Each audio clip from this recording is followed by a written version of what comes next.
Our next speaker, first known as the entrepreneur of the personal computer revolution, was named by Time magazine as one of the 100 people who most influenced the 20th century, as well as one of the 100 most influential people of 2004, 2005, 2006, and again in 2007. Just think what you could have achieved if you had stayed here another 2 years.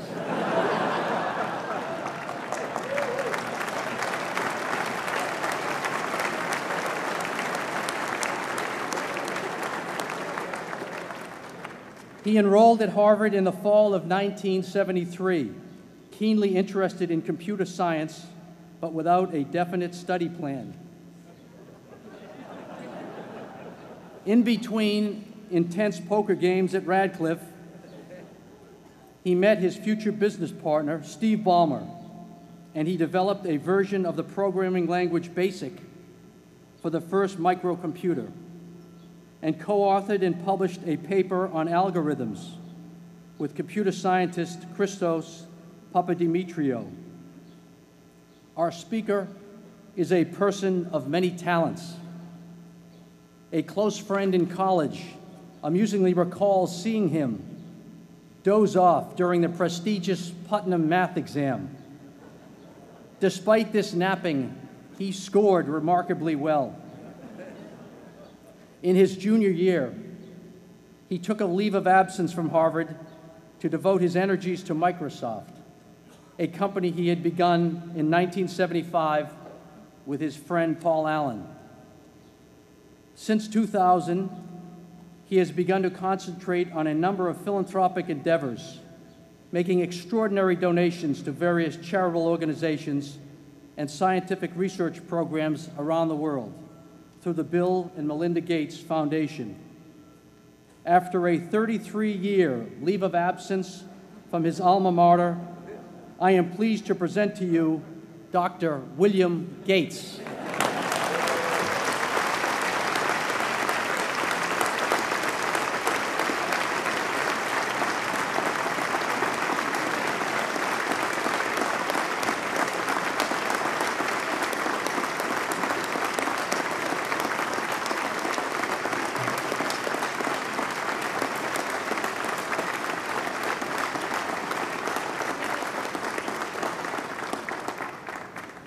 Thank you.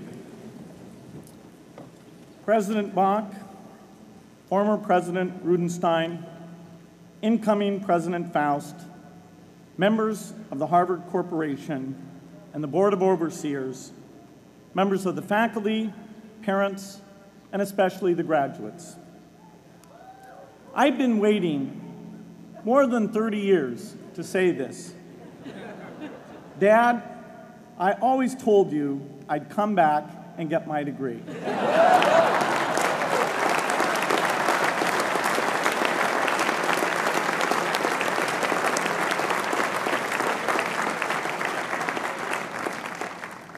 I want to thank Harvard for this honor.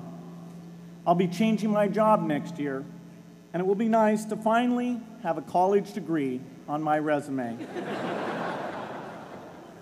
I applaud the graduates for taking a much more direct route to your degrees.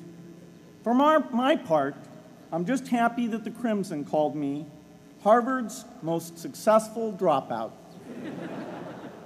I guess that makes me valedictorian of my own special class. I did the best of everyone who failed. But I also want to be recognized as the guy who got Steve Ballmer to drop out of business school.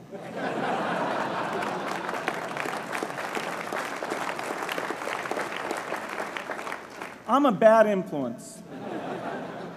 That's why I was invited to speak at your graduation. If I'd spoken at your orientation, fewer of you might be here today.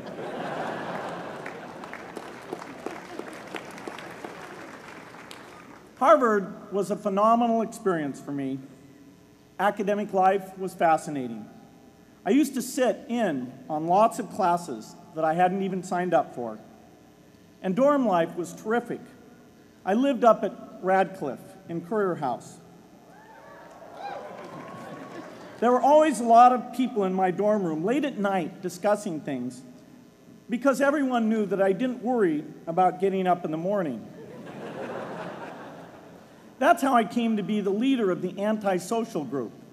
We clung to each other as a way of validating our rejection of all those social people. Radcliffe was a great place to live. There were more women up there, and most of the guys were math science types.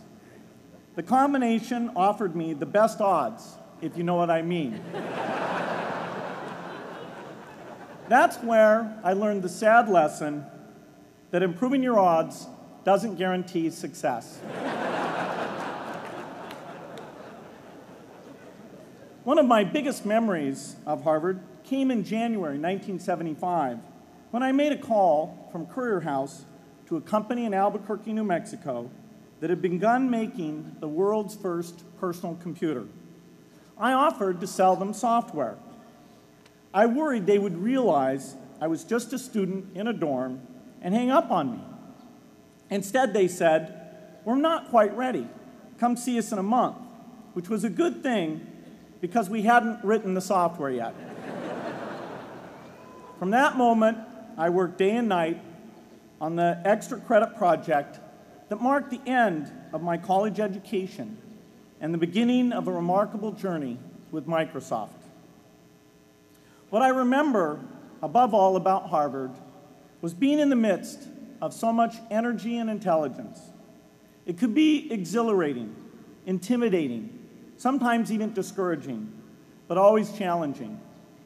It was an amazing privilege, and though I left early, I was transformed by my years at Harvard, the friendships I made, and the ideas I worked on.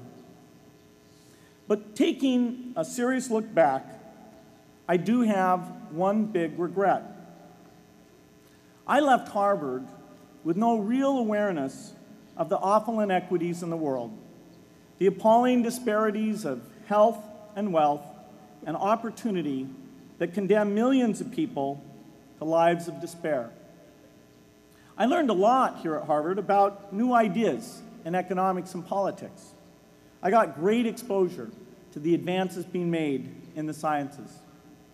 But humanity's greatest advances are not in its discoveries, but in how those discoveries are applied to reduce inequity.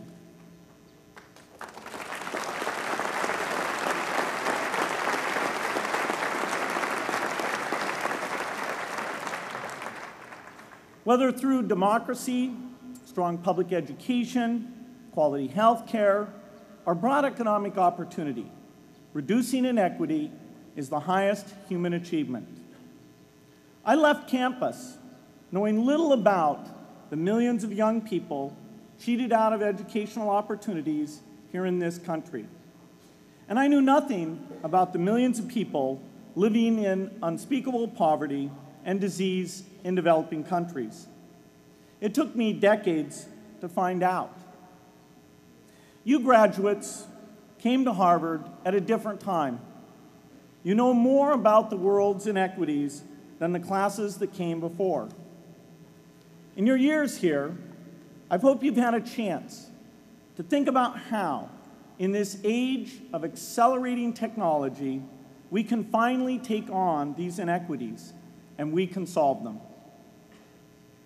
Imagine, just for the sake of discussion, that you had a few hours a week and a few dollars a month to donate to a cause. And you wanted to spend that time and money where it would have the greatest impact in saving and improving lives.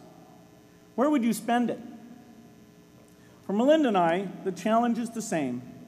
How can we do the most good for the greatest number with the resources we have? During our discussions on this question, Melinda and I read an article about the millions of children who are dying every year in poor countries from diseases that we had long ago made harmless in this country.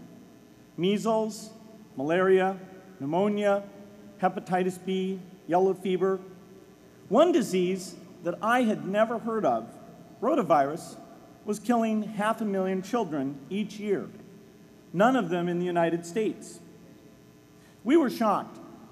We had assumed that if millions of children were dying and they could be saved, the world would make it a priority to discover and deliver the medicines to save them. But it did not. For under $1, there were interventions that could save lives that just weren't being delivered. If you believe that every life has equal value, it's revolting to learn that some lives are seen as worth saving and others are not. We said to ourselves, this can't be true, but if it is true, it deserves to be the priority of our giving. So we began our work in the same way anyone here would begin it. We asked, how could the world let these children die? The answer is simple and harsh.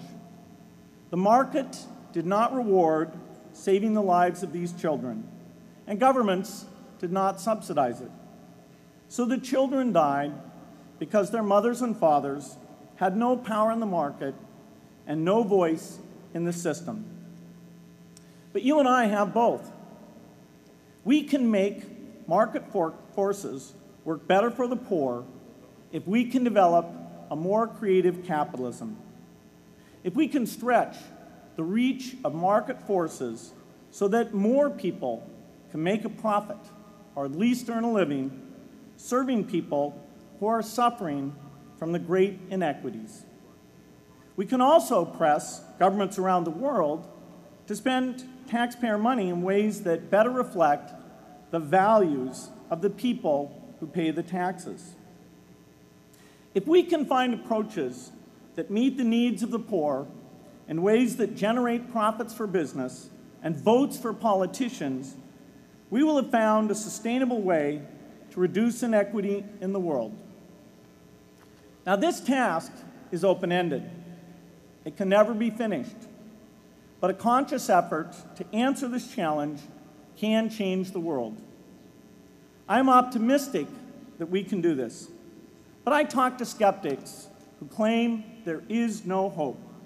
They say, inequity has been with us since the beginning and will be with us until the end, because people just don't care.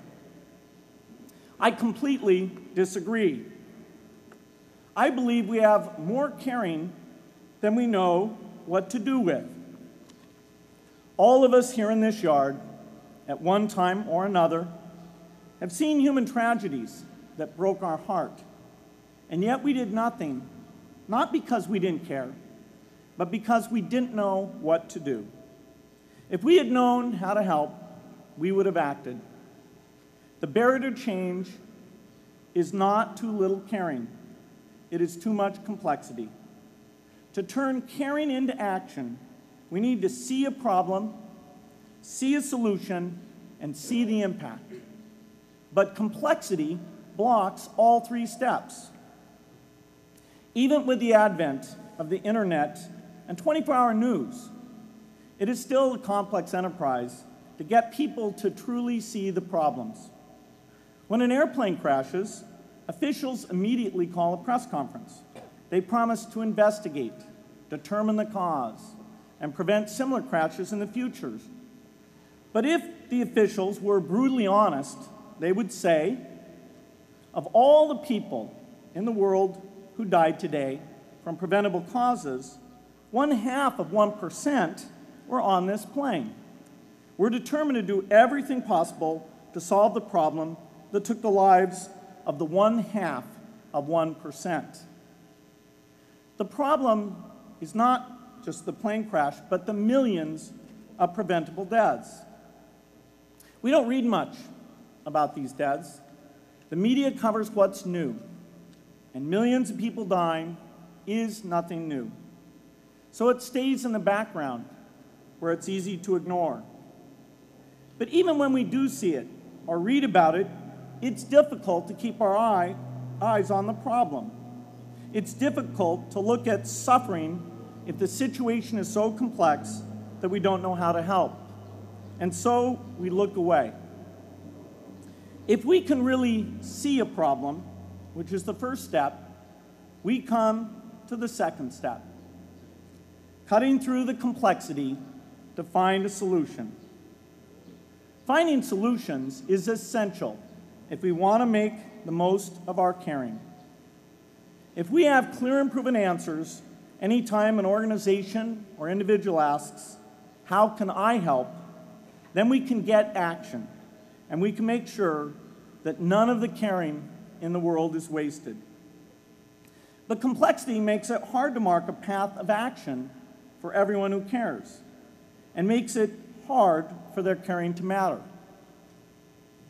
Cutting through complexity to find solutions runs through 4 predictable stages: determine a goal, find the highest impact approach, deliver the technology ideal for that approach, and in the meantime, use the best application of technology you already have, whether it's something sophisticated like a new drug or something simple like a bed net. The AIDS epidemic offers an example. The broad goal, of course, is to end the disease. The highest leverage approach is prevention. The ideal technology would be a vaccine that gives lifelong immunity with a single dose. So governments, drug companies, and foundations are funding vaccine research. But their work is likely to take more than a decade. So in the meantime, we have to work with what we have in hand, and the best prevention approach we have now is getting people to avoid risky behavior. Pursuing that goal starts the 4-step cycle again. This is the pattern. The crucial thing is to never stop thinking and working, and never do what we did with malaria and tuberculosis in the 20th century, which is to surrender to complexity and quit.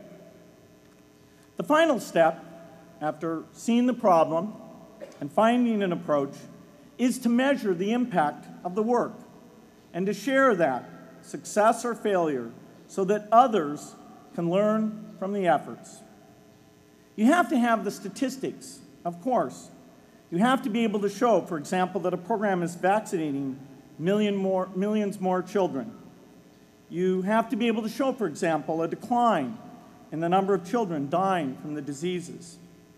This is essential not just to improve the program, but also to help draw more investment from business and government. But if you want to inspire people to participate, you have to show more than numbers. You have to convey the human impact of the work so people can feel what saving a life means to the families affected. I remember going to the World Economic Forum some years back and sitting on a global health panel that was discussing ways to save millions of lives. Millions. Think of the thrill if you could save just one person's life, then multiply that by millions. Yet, this was the most boring panel I've ever been on. Ever. So boring, even I couldn't stand it. What made that experience especially striking was that I had just come from an event where we were introducing version 13 of some piece of software, and we had people jumping and shouting with excitement. I love getting people excited about software, but why can't we generate even more excitement for saving lives? You can't get people excited unless you can help them see and feel the impact.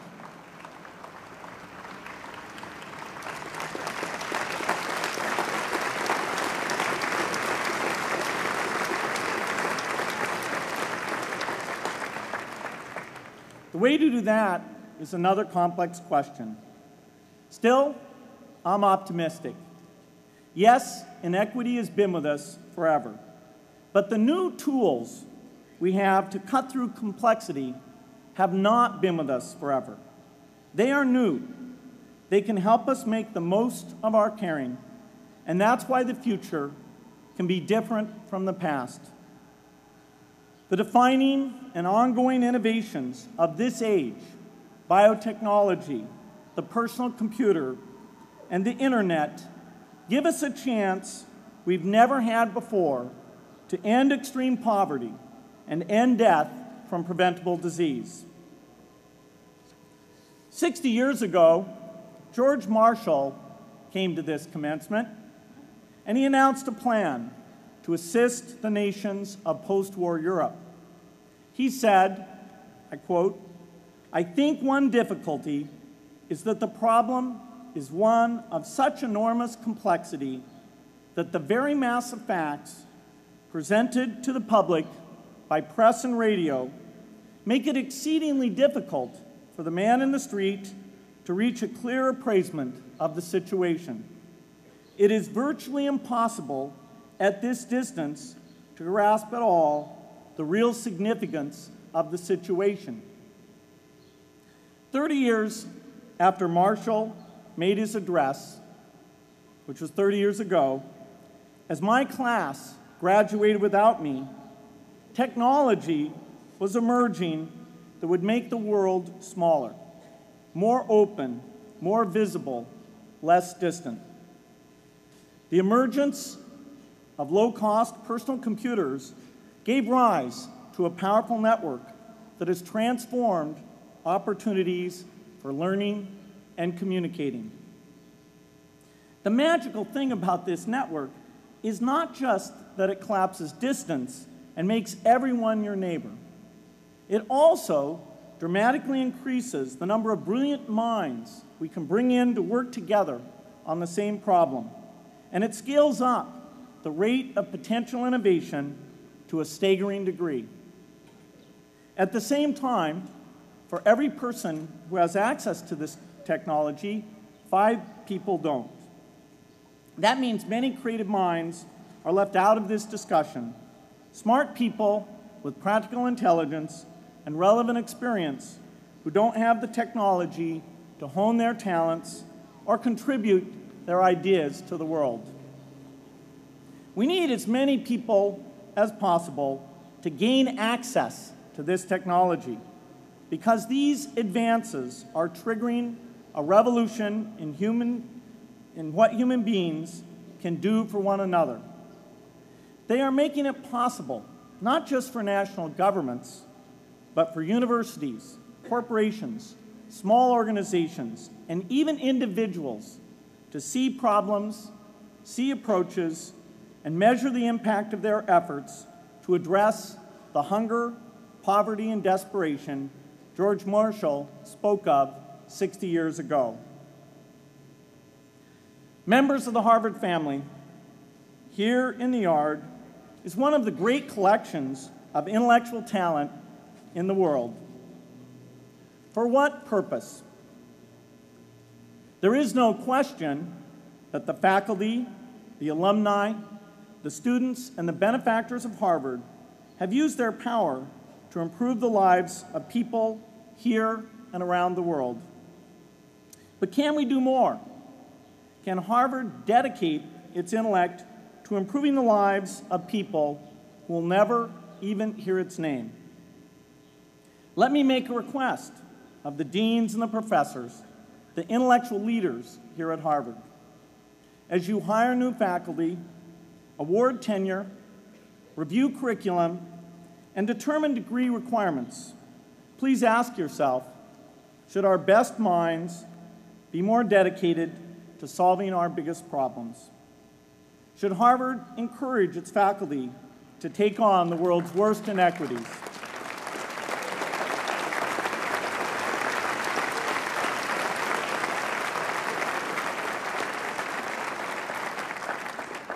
Should Harvard students know about the depth of global poverty, the prevalence of world hunger, the scarcity of clean water, the girls kept out of school, the children who die from diseases we can cure? Should the world's most privileged learn about the lives of the world's least privileged? These are not rhetorical questions.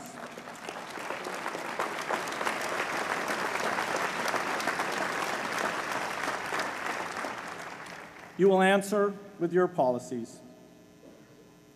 My mother, who was filled with pride the day I was admitted here, never stopped pressing me to do more for others. A few days before I was married, she hosted a bridal event at which she read aloud a letter about marriage that she had written to Melinda. My mother was very ill with cancer at the time, but she saw one more opportunity to deliver her message, and at the close of the letter she said, "From those to whom much is given, much is expected."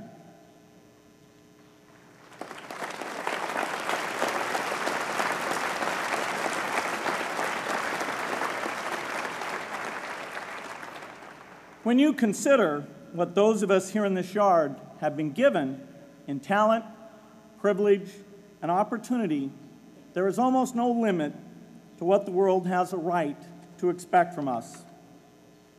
In line with the promise of this age, I want to exhort each of the graduates here to take on an issue, a complex problem, a deep inequity, and become a specialist on it. If you make it the focus of your career, that would be phenomenal. But you don't have to do that to make an impact. For a few hours every week, you can use the growing power of the internet to get informed, find others with the same interests, see the barriers, and find ways to cut through them. Don't let complexity stop you. Be activists. Take on big inequities. I feel sure it will be one of the great experiences of your lives. You graduates are coming of age in an amazing time. As you leave Harvard, you have technology that members of my class never had. You have awareness of global inequity, which we did not have.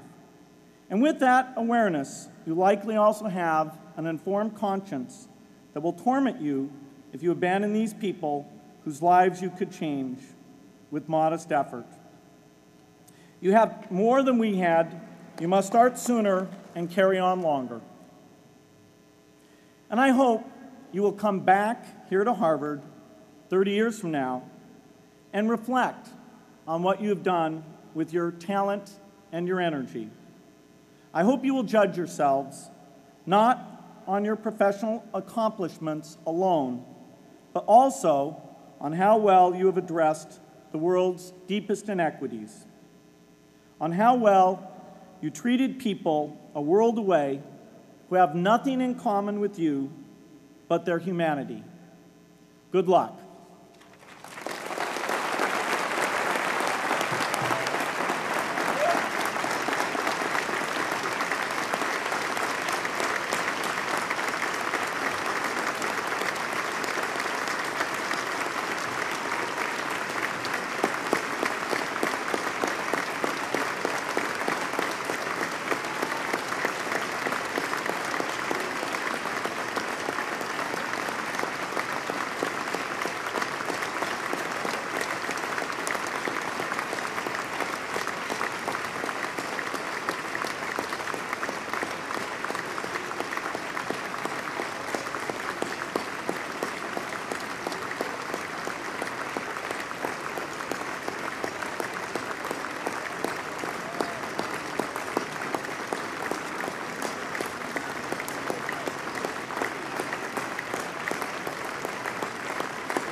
Thank you, Dr. Gates, for that important message. You are an inspiration to us all, and we thank you for being here today.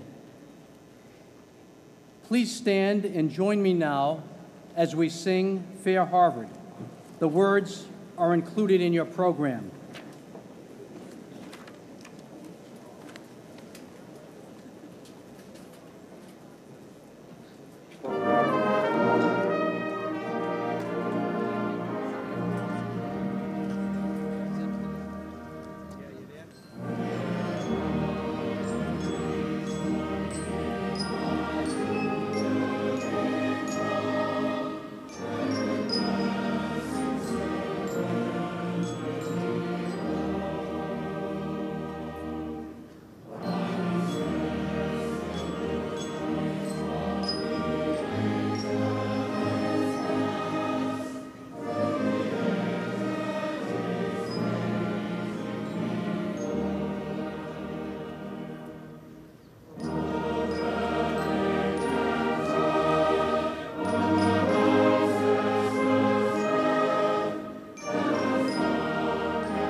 On behalf of the Harvard Alumni Association, I give a warm welcome and congratulations to the class of 2007.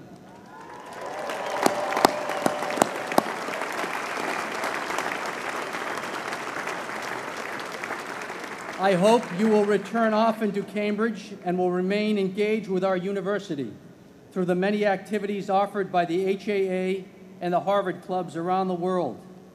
In closing, let me quickly add, this year, Harvard is extending a warm welcome to the Cambridge Ridge and Latin School as they celebrate their graduating senior class.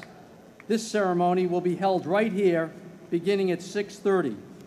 Our remarkable operations crew will now be getting this space ready for that ceremony. So it's been great to have you all here.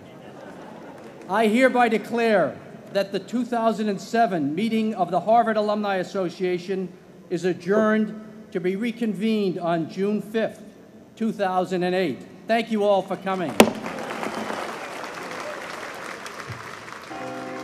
And Nancy, we have just heard some very exciting talks, one by Derek Bach, one by Bill Gates, and another afternoon exercise come to the end. Tell me your impressions. Well, Bill Gates' speech was in keeping with President Clinton's charge to the senior class yesterday to go out, use the intellect, the intelligence, the education that you have had here at Harvard to make the world a better place. Bill Gates talked about his own journey from chairman of Microsoft to thinking about how to give back to the world, and his journey with his wife to discover that diseases are in fact eradicable in our lifetimes. And he and his wife are on a mission to work to eliminate the diseases of malaria, measles, rotavirus, which, as he said, kills millions of people, tuberculosis. He talked about the complexity of these sorts of problems and urged the graduates not to allow complexity to deter them. He likened his mission to the mission of the Marshall Plan, which George Marshall announced here at Harvard commencement in 1947. And he urged the graduates to make the world a better place, even if it was only in their spare time. And with that ringing message, we bring to a close this annual afternoon exercises at Harvard Yard in the Tercentenary Theater. Glad to have had you here and hope you've enjoyed it as much as all of the people in this wonderful theater did. Thank you, and until next year, farewell.